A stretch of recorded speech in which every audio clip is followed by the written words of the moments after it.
Hi, this is a video response to Poe the Person. I just watched your video, The Real Dunning-Kruger Effect and How It Affects You and Me. And I really enjoyed that video because it expresses what I have been concluding on my own. It puts it very well. And it's a conclusion I've been coming to over the past several years about how easy it is to really just be unaware of how the Dunning-Kruger effect does apply to you. To everyone. And you mentioned an example from something you had read in The Selfish Gene. And I've had a number of experiences like that as well, where I'm able to spot a flaw in the logic of something or notice an error. And sometimes it's something that I said years ago, and I look back on it and I'm like, wow, how was it not obvious to me at the time? Which helps me understand when someone makes a mistake that how it can be that they don't notice the error in their thinking. And I was thinking of some examples where, for example, suppose that if you've never heard about inflation before, which most people know about inflation, the effect in money, but if you've never heard about inflation before and you look at a price chart of something and you just see that the price has gone radically upward, many orders of magnitude over the last century. If you don't know about inflation, then you're going to come away with a completely fallacious conclusion from that data, even though it seems completely reasonable to think that, oh, well, something must have happened in order to drive the price of this thing way up. Maybe it became more scarce, or maybe the inputs became more expensive or something. But turns out that would just be a completely wrong conclusion. So it really is kind of amazing how just a simple piece of information can completely overturn and invalidate what seems like an eminently reasonable and almost unavoidable conclusion sometimes. And this happens, the inflation one is obvious because most people probably learn about inflation when they're pretty young.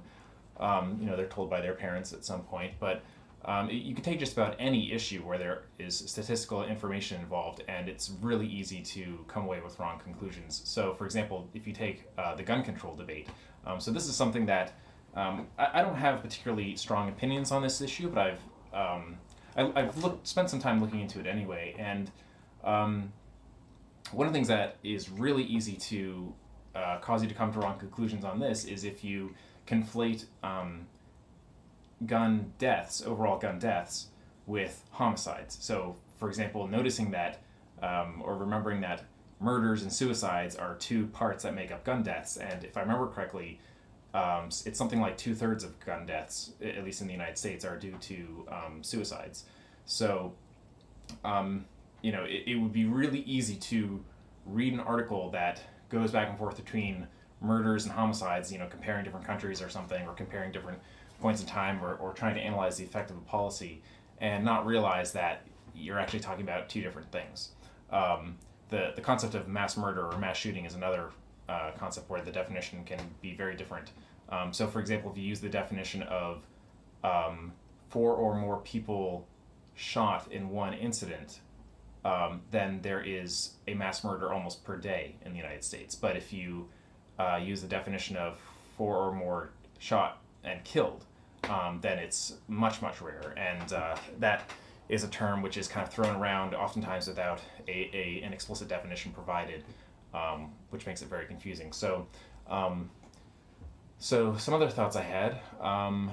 So when I notice this kind of thing and it overturns something I believed with a high degree of certainty, it's similar. I go through a similar process where if I make a bug in a program, so I do a lot of computer programming, and if I spend a whole bunch of time trying to debug an issue, once I find out what the problem is, it's really important to me to try to answer the question, how could I have avoided making this mistake in the first place? Or what can I do in the future to try to more quickly detect this problem or just not make it in the first place? And so that's what I try to do whenever I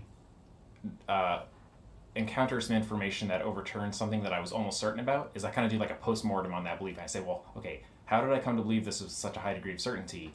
And how can I try to recognize the general pattern of what will cause me to make a similar error in the future? So that's So obviously, like noticing, being aware of specific logical fallacies is a good one, but it's really it's kind of a very general problem, and it's sometimes not obvious what the class of mistake you made in a given instance is. Um, for example, an example with mathematics is that there are some clever proofs that can show that, like 1 = 2, for example. If you go through each logical step, it seems like every step is perfectly justified, but you find there's some clever way in which you are forced to divide by 0, which is a way to introduce an invalid step into your proof. So now whenever I do any kind of formula manipulation, ever since I learned about that, I'm always there's like a whenever I do a divide operation on both sides of an equation, there's like a little check that goes on in my head that says, make sure you're not dividing by 0. And I find that whenever I'm analyzing data, it's like I have installed these checks to try to say, I don't know, like let's say correlation does not imply causation, or lots of little checks like that as you're going over the data. It's like you have to almost internalize and automatize these checks so that when you're trying to make sure that you're not making mistakes, that these things just happen automatically. So that's one way to try to deal with it. And but another thing I noticed is that, so after I got out of college, when I was in college, I was in an environment where, so I'm a computer engineer, and most of the classes I took, I was taking to just absorb knowledge and absorb information and skills, and I was just being shown the end products, the end result of enormous amounts of human effort to find out what is true and what are the best practices. And so it's kind of like being handed to me on a silver platter. You're not, like trying, for the most part, you're not arriving at the correct conclusions through lots and lots of failed paths. You're being, stuff is being taught to you. Whereas in the real world, when you're deriving new knowledge for the first time, or you're on the frontiers of ideas that are not certain. So, for example, in the gun control debate, what is the right answer? What is the best policy? It's not really known for certain. And there's a lot of debate and conflicting claims going around. And so, it's you have to kind of get out of the feeling of being used to just being told what is true, and realize that actually there's a decent chance that almost everything you're being told at any given time has a fairly low probability of being true.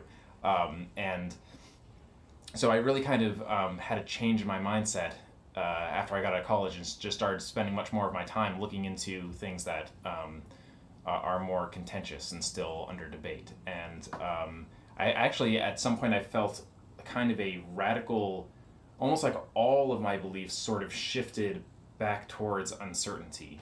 Not all of my beliefs, but everything that I thought about things in which I was not already an expert, basically. I realized that if I've made all these mistakes, then maybe all of my beliefs are just not, I'm not as justified in feeling as certain as I do feel. So I think that was kind of an important point in my life for getting a little bit past or on the farther to the right of that Dunning-Kruger curve. And that's something that, I've been told many times in my life about how easy it is to be overconfident, and how you should keep an open mind and everything. But it's really hard to take that to heart when you, for example, when you look at the proof that 1 = 2, if it didn't come to a blatant, obvious error, if it was just something that didn't seem obviously false on the face of it when you look at it, if you go through a mathematical proof and every step seems perfectly justified to you, then you would think, like, why do I need to have all of this willingness to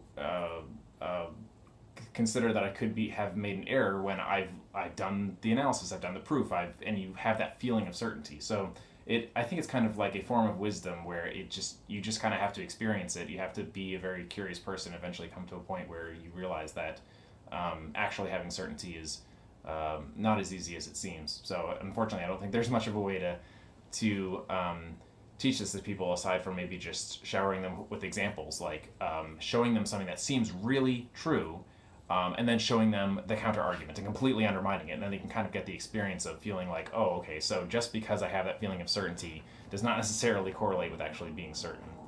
Um, and actually, so you mentioned conspiracy theories in your video, and this is something that I have done myself, is that um, I will expose myself to conspiracy theories that I don't believe are true, but I do it so that I can experience that feeling of, sometimes when you watch like an hour-long video about, why 9/11 was an inside job, or not, or the moon landings didn't happen, or whatever it happens to be, after just enough pounding and enough like little things you can't understand or explain, it can actually start to give you the feeling of like, maybe they're onto something here, even though in the back of your head you're thinking like, no, this is not right. So I find that helps me practice the feeling of being persuaded by something, while at the same time remember, it's like a technique of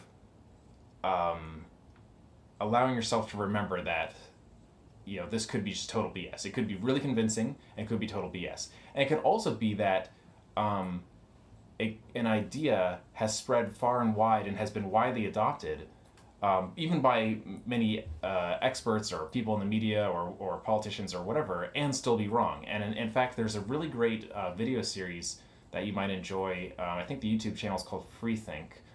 Maybe I'll provide a link to it in the description. But they have a series called Wrong, where they just go through, so far there's like a half dozen videos in the playlist, and they just take these various claims that were made, widely spread around in books and the media and everything, that just turned out to be completely wrong. So I think it's the first video in the series, where they talk about a book called The Population Bomb that was written back in the 70s. And basically what the book said was that by the end of this decade, like 1 billion or 2 people are going to starve to death or something. I mean, it just had all this data, and it was supposed to be very convincing and everything. And at the same time that the book was coming out from the publishers, there was the Green Revolution was underway, where India had like this enormous food surplus, and so all these people that the author of the book said were absolutely going to starve, and it was going to be this post-apocalyptic world, turned out to just be not just slightly wrong, but as wrong as it could possibly be. And there's a number of videos like this in the series, and so looking at those is another kind of good way to remember that just because something is being talked about all over everywhere, and all of the leading thinkers seem to be talking about this issue as if it's an almost certainty. This is not an argument to say we should dismiss experts or treat them as no more likely to be correct on something than a layperson, but it's I think healthy to have this reminder that experts are not guaranteed to be right, so just having a kind of a wealth of experiences like that under your belt can, I think, help your brain to just automatically be a little more skeptical, and hopefully be a better guide toward finding what the truth is.